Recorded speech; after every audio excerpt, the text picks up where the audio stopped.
Hello, hello, hello. My name is Esteban, and this is DeathPileDestroyers.com. In today's episode, we're going to go over the best reasons why you should be using inkFrog for your eBay business. Before I start, I wanted to give a shout out to Patrice from Late Boomers. Her channel is called Late Boomers. She made a comment saying that her favorite YouTubers would be Lindy Glenn and Daily Refinement. So thank you for leaving a comment. Thank you so much. All right, I wanted to go over the pros, cons, the things that confuse the system, things that are lacking in the system, features I haven't tried when it comes to inkFrog. So first, I wanted to say that it was purchased by Wix recently in 2020 during the pandemic. I'm not sure why, but it's good for us, I guess, if we are looking to use Wix, their web software or uh, their web page making software. So if you wanted to sell on Wix as well, I think it's beneficial to us that they bought it out. But let's just go straight into the reasons why I like inkFrog.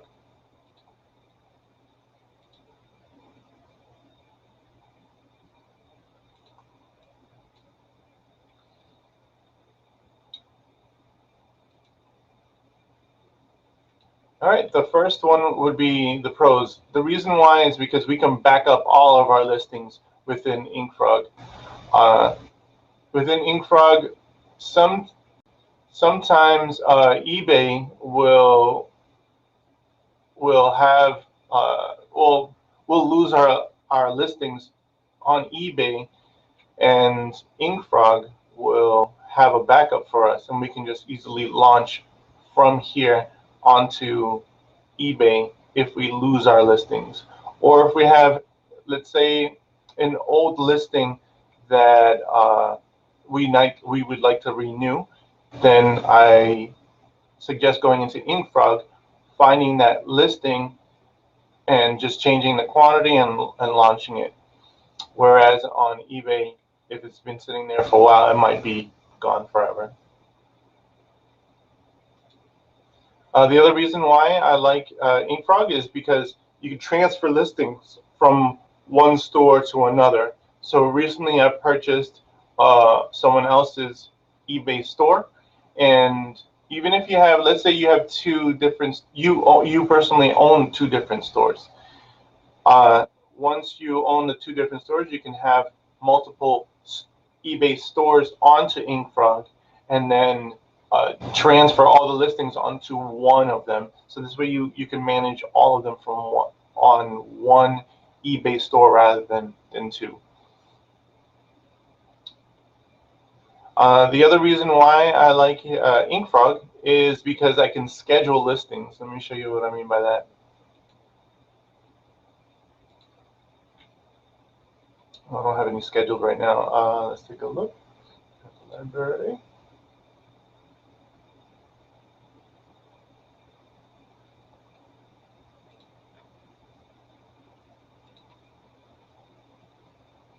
All right, so I have something on the queue. In other words, ready to be launched. But let's say that I want to launch this listing. I can choose launch immediately, or I can schedule a different time to send it out. So let's say that I want it to go out on, let's say, Sundays. I can choose a time here and then save and launch the schedule. And this way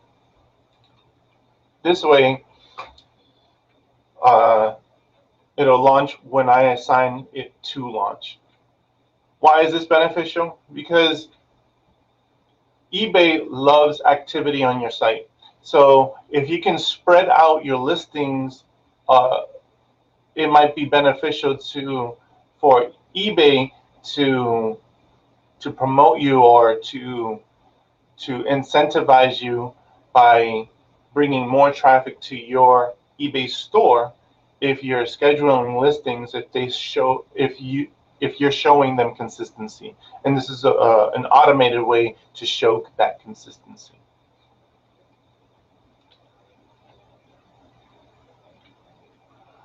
The other main reason why I use inkFrog is for the staff accounts. Within the settings section, you can add staff accounts. Let's see if I can pull it up. It doesn't look like it's letting me. No, it's no. Oh wait, there it goes. So I can create staff accounts here. I'm not going to click it because I don't want my drafters to see any of the information, or outside influencers see their information, their personal information. But you can create staff accounts to allow our employees or our VAs to go in with limited permissions to either list or to revise listings that's currently on eBay. So I highly recommend the staff accounts. Now, yes, eBay has their own staff account functions, but it's a little cumbersome when it comes to login. For me, I have VAs in the Philippines, so when they log in, they need to jump through hoops just to get onto the eBay platform. For example, when it comes to what is called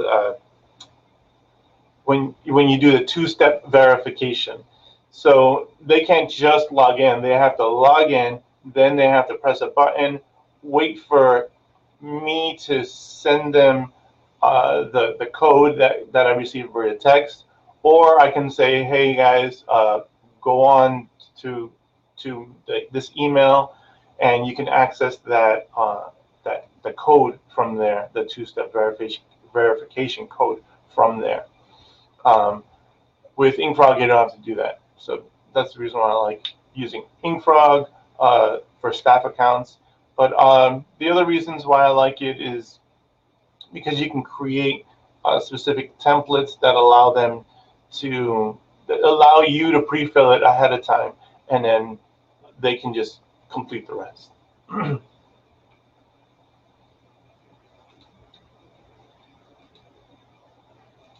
The other reason why I like inkFrog is because you can create drafts. And what I mean by that is you can, yes, on eBay, you can create drafts and just save as draft and not launch it yet for people to purchase. However, eBay is notorious for either deleting your drafts or deleting the pictures off of them. So to ensure that my drafts stay intact and are ready for me when I want to launch them, I prefer inkFrog for this reason. The drafts are just easier to manage within inkFrog. Now, the one major con that inkFrog has would be its photo editing feature. Let me see if I can pull up a picture.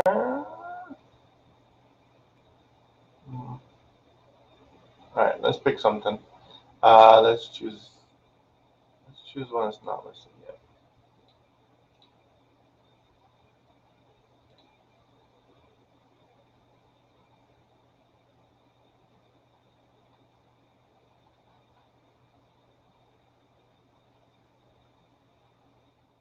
All right, let's choose this first one.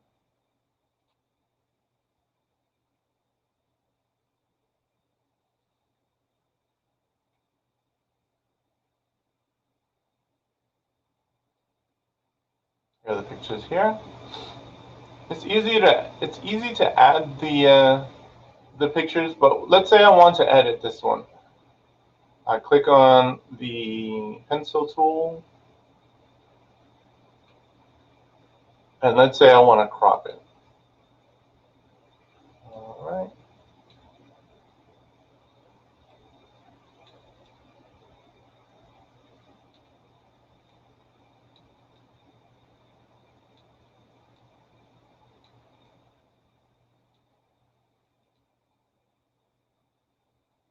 There it goes. And when I click on save, I gotta wait. Click on save. Oh, of course it's gonna do it right away. But most of the time it takes forever for it to save and to save it onto inkFrog. But that's what happens when you go live. All right, so what's the next feature? Okay, things that confuse the system. Here's the one thing that it's not necessarily a con. It's just something that you should be mindful of when it comes to managing both inkFrog and listings on eBay. Well, the business policies within inkFrog can overpower, or inkFrog creates a different business policy than choosing the one that's on eBay already. So you'll see, let's say that you set up a business policy for shipping, first-class shipping, and then you create one on inkFrog saying first-class shipping. Well, when you launch, it's going to not mesh them together or put them in the same category within eBay, but it's going to have two separate ones, one for inkFrog and then one for eBay within eBay. And the only way to fix that is to move these and move the inkFrog ones into the eBay business policy. Not that big of a deal, but that's just one of those things where the more you list, then you'll start seeing your business policies just start growing, and it's not the purpose. The purpose is to have them all consolidated into one. So be mindful of those business policies and just clean them up every once in a while. The other thing that can confuse the system is quantities. So let's say that you sell something on eBay, and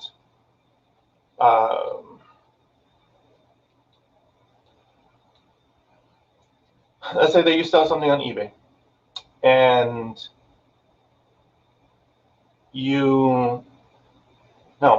let's say that you took an item off of your inventory. You no longer want it, and you don't want to sell it on eBay for any reason. And you click on delete or end item. Well, when you end the item on eBay, inkFrog understands that you ended the item, but it still assumes that you still have an item left. For example, let me give you a better example. You sold an item on this particular hoodie on Mercari, and so you go into eBay and you end that listing. Well, inkFrog doesn't know that you sold it on Mercari, so inkFrog thinks that you still have one still in your inventory. So the best way to manage that would be to go to eBay, not delete, not end the listings, but change the quantity to 0 and then save it. That will tell inkFrog, hey, we no longer have this particular item in our inventory. 100%. So that would be the workaround when it comes to that. All right, next. Lacking. These are the things that I feel like inkFrog could use. A communications section, it would be awesome when it comes to communicating between our VAs and myself, and sometimes our clients. For example, let's go into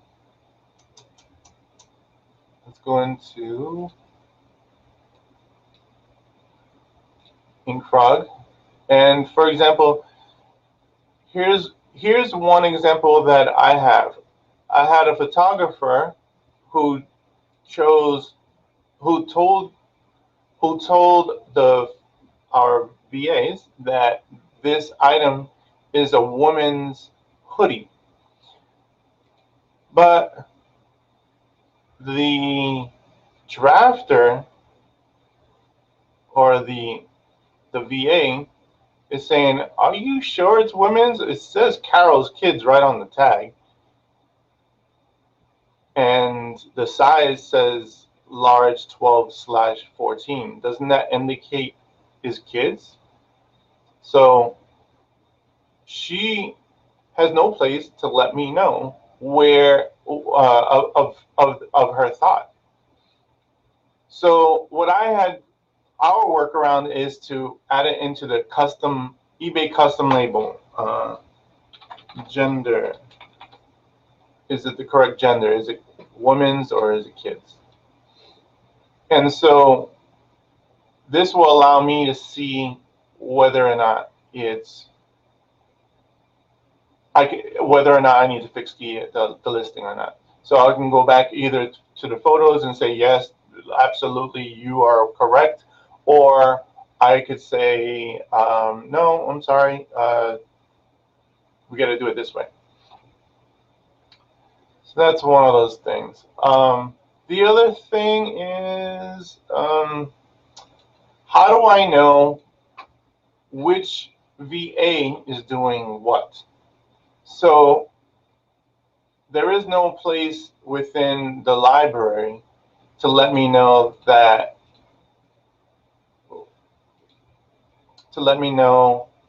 which VA did the work. So what I have them do is I assign a code or a number to each drafter, and I say within the price, I want you to put your code. For this particular VA, it's 777, and then whatever the price that she suggests. So this is 14.99 based on the tag. Oh, $12.99, and then it was on sale for $5. So she could say, you know what? It was on sale for $5 plus shipping, so let's do, I don't know, $10, $9.99. So this is what she suggests the price should be. The price, the actual price right here would be her code. So when I go into the library, I know who's done it. I'll show you in a second who's done what. So when I go in here to review her listings and I see her suggested price here, I say, okay, I'm going to take this, I'm going to put it in here, and we'll go over cost in a second. And then her suggested price, yeah, I agree with you, it should be $9.99. I could remove the eBay custom label here, because then this will show on eBay. I'll tell you which ones don't in a second.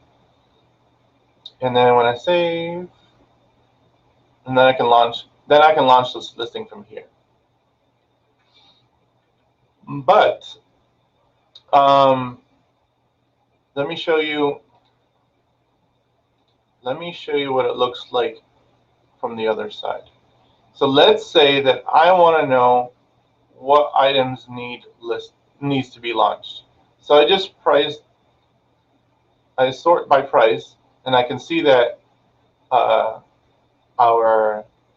VA 777 is completed these, and VA number 222 did these. Let me see if there's any more. I think that was it for today.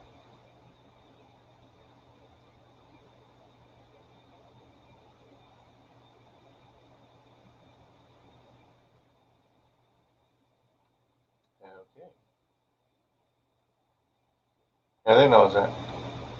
All right. So I could see who's done what on the library section. So I have these 3 that need to be launched. I can just go ahead and review it and launch them.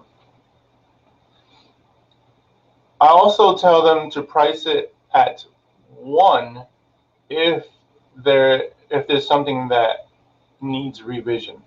Here's what I mean. So I have a list saying needs revision, and this one is in question because they're not sure what category it's supposed to go to. There was no measurements of this one. They don't know what size this one is. I guess the photographer didn't have enough information. Let's take a look.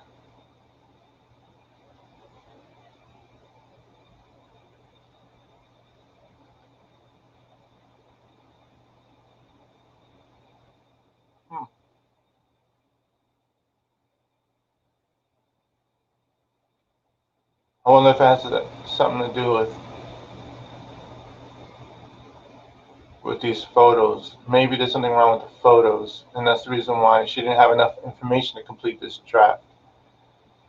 So that means I need to pull this item from our inventory, and the way I find it is either by this picture, and if I don't have that picture, this picture right here tells me the inventory number, or it's on a listing itself.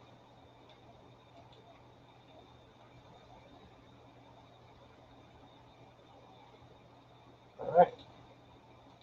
Now let's go over that thing that I said I was gonna go over.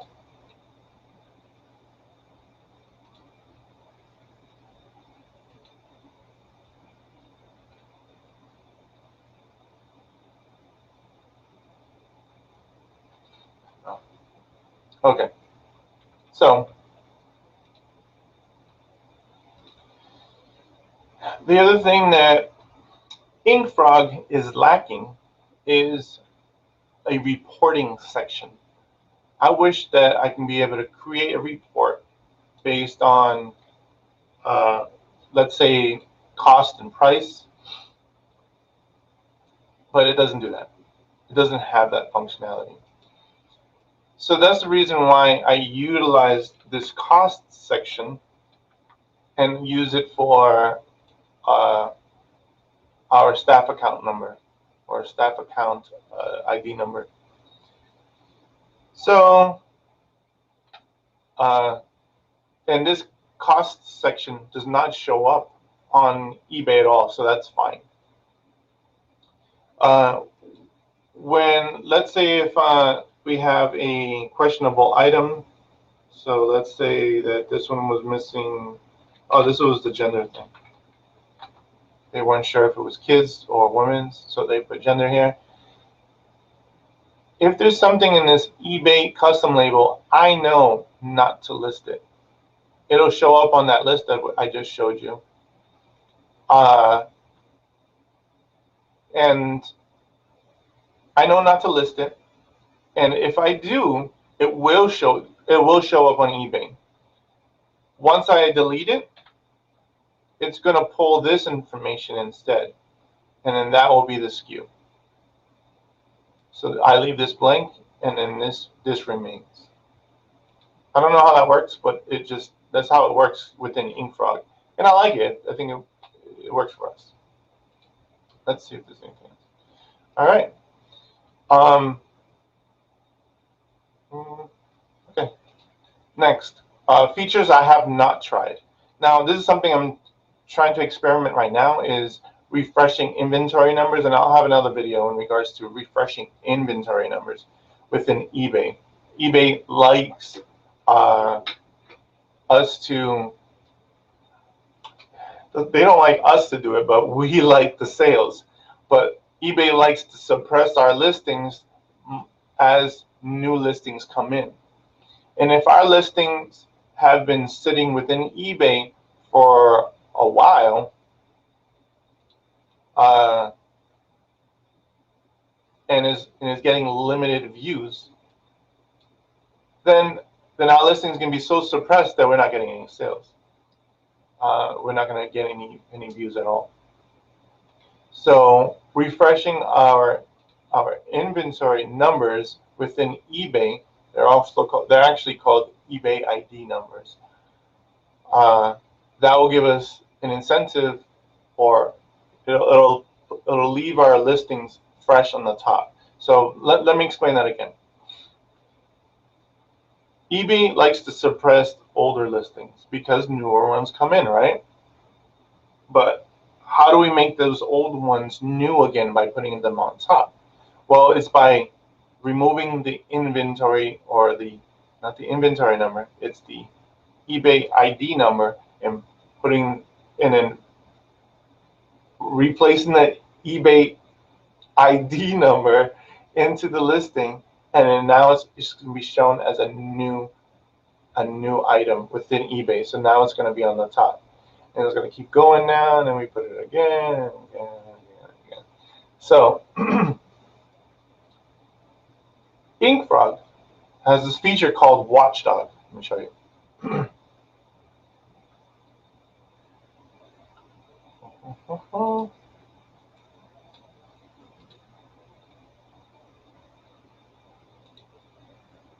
Here it is. Okay. They have a feature called it's called Good to Cancel the Watchdog. And what it does is it says, hey, do you want to end this listing before eBay does? Because if eBay does it, it's just going to keep the same eBay ID number. So it'll keep it within the system that way. If you use this Good to Cancel the Watchdog, it'll end that listing ahead of time, and then it'll relist with a new inventory number. That's the idea behind this Good to Cancel Watchdog. I haven't used it yet, but I've set it up, and I'm about to use it, and I will let you know in the future how it works out. Promotions. I've never had to use the promotions within inkFrog, but you can. I said 5% across the board because all of my items are 95% similar. They're all mostly used clothing, so I use that. Let's see what else. Features I haven't tried. Templates. I don't use templates within our. What a template is, it creates something pretty within the description section of your eBay listing, and it's totally unnecessary because nobody looks at it. Now, you may argue that if you're trying to build a brand and you have manufactured a new item, let's say, I don't know, new pair of headphones that hasn't been out on the market, and you want to promote your new brand, then maybe you would want to use a template to make it look, give it that professional look. That's possible. Let's see what else. Amazon. I haven't used it for Amazon, and I would say you would use inkFrog if you are building a brand as well, because on Amazon you really want to use their Amazon, their ASIN, their Amazon something ID number, Amazon something ID number. You want to use their numbers this way. It's because it's already ranked, and so you want to list it under where it's already trending, where traffic is already being brought to. Now, why you would use inkFrog is because you would create the listing within inkFrog if it's a brand new item, something that you want to to sell as a new brand. You wanna do some brand building. So you use Amazon for that purpose mostly within inkFrog. Shopify. Woo-hoo. All right, here we go. Shopify is not a feature that I use right now, but it is something that I am very interested in.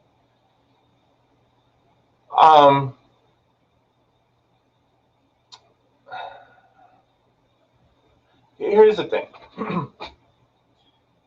If I'm going to create a new brand, Shopify, because I am trying to promote my new brand there. But when it comes to used items, is not useful for me right now. I could create, let's say, a small Shopify store to sell my high-end items, maybe, but is not useful for just the run-of-the-mill stuff. The thing with Shopify is that you have to promote and bring traffic to your Shopify store. So does inkFrog help you with bringing traffic to your Shopify store? I'm going to say no. It does not do that. It's not that kind of feature. What it does is it allows you to take everything you have on your eBay store and send it over to Shopify, and then now you can sync them. If something sells on Shopify, it will delist from eBay. If it sells on eBay, it'll delist from Shopify. So if you're looking to be on multiple platforms, and Shopify is one of them, then yes, you would use inkFrog for that. Now, there are other cross-posting software for that, such as List Perfectly, which is another software that I would like to go over with you in the future, in the near future, actually. So Shopify would be, inkFrog would be useful if you have stuff on Shopify and you want inkFrog to handle delisting and listing from eBay and Shopify. All right. Now, I'm going to give you a call to action. If you use inkFrog, what would be the pros and cons for you? And if you don't use inkFrog, after watching this video, is this something that you'd be interested in? Let me know why it would work for you and why it wouldn't work for you. I'm a huge advocate for inkFrog for all of its positive benefits to it, such as the staff accounts still super valuable, and being able to manage my drafts. Oh, it's so much helpful and so much useful to have it on inkFrog rather than on eBay. Yes, there are other platforms. There's one that's called CrossPost-it that has its pros and it has its cons as well. But I don't know. I prefer inkFrog, and I wish I had those little extra features, and I think that hopefully in the future they'll add them. But other than that, I love inkFrog. Can you blame me? Can you blame me? Well, thanks for watching. This was deathpiledestroyers.com. I hope you visit my website, and I hope that you come back soon and watch another video.